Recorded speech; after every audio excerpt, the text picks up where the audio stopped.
জগন্নাথ বিশ্ববিদ্যালয়ের আইন বিভাগের শিক্ষার্থী কুমিল্লার মেয়ে ফাইরুজ সাদাত অবন্তিকার আত্মহত্যার প্ররোচনা মামলার দৃশ্যমান কোনো অগ্রগতি নেই।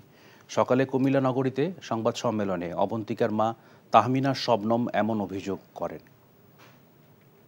আজকে আমি আমার মেয়েকে হারিয়েছি। আমার একটা মাত্র ছেলে আছে, হাজবেন্ডও নাই, মেয়েও নাই। আমি আশা করব এই বিচারটা যেন সঠিকভাবে আমি পাই। ইনভেস্টিগেশন অফিসার যাবেন কোথায়? বিশ্ববিদ্যালয়ে যাবেন, যারা যারা তার সাথে আসলে সাক্ষী প্রমাণ নেবেন, আলামতের বিষয়ে উনি করবেন, আমার সাথে কথা বলছেন। কিন্তু ইউনিভার্সিটি খোলার পর আজকে আবার ইউনিভার্সিটি বন্ধের পথে এই দীর্ঘ সময় উনি একবারও যান নাই ইউনিভার্সিটিতে, একবারও কোনো সাক্ষীর জবানবন্দি নেন নাই এবং কোনো আলামতের কোনো রকমের কোনো কিছু করেন নাই।